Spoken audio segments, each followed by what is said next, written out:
ex-membro governo no ex-deputado Sira, nebe sedang deklarasi ne recussões sehetan sanção. Presidente Tribunal Recurso, Afonso Carmona informação do neba jornalista Sira, foi em abertura a formação complementar da magistratura judicial, magistrado Ministério Público, no advogado privado Sira, com a importância o número nem, barra riun rua ronolo recintolo, com a regime jurídico jovem no labari ia perigo. Segunda-feira ne ia salão centro formação jurídico no judiciário caicole dele. Niateten, banhira ex-membro governo deputado Sira, la declaração de patrimônio e a comissão anticorrupção, e de ne crime, no Tribunal Recurso se aplica a sanção basira.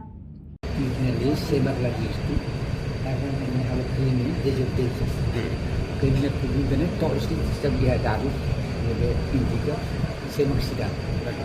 Sekarang iya itu si aplikasi sana. Tahu di bawah ini público ini tahu sudah dihukum, tahu ada hal hal ini kesana tambah cara janeiro itu resisten. Oh ini seperti todo lugar ali sehingga problemnya tak. Kita boleh bukan lagi informasi itu aplikasi sana punya ni pilihan.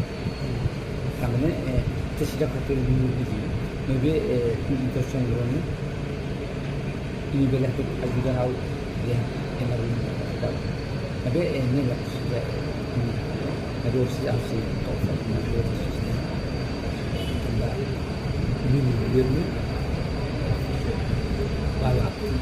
ada isi ini kan, dah harus selesai yang isi selagi, misal lain itu. Sia tergantung saja. Tapi sila aktivitas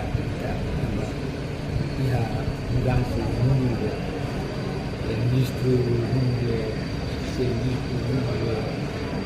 secretário de Estado tinha hoje alguém sanção administrativa pode ser necessário pode ser é uma problema mas se sanção na medida de desobediência tadi kemudian si hari pada toros ni sempre se fala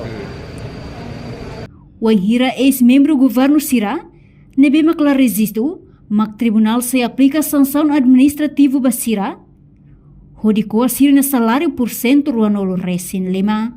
Reportagem Marquita da Silva, Televisão Timor Post.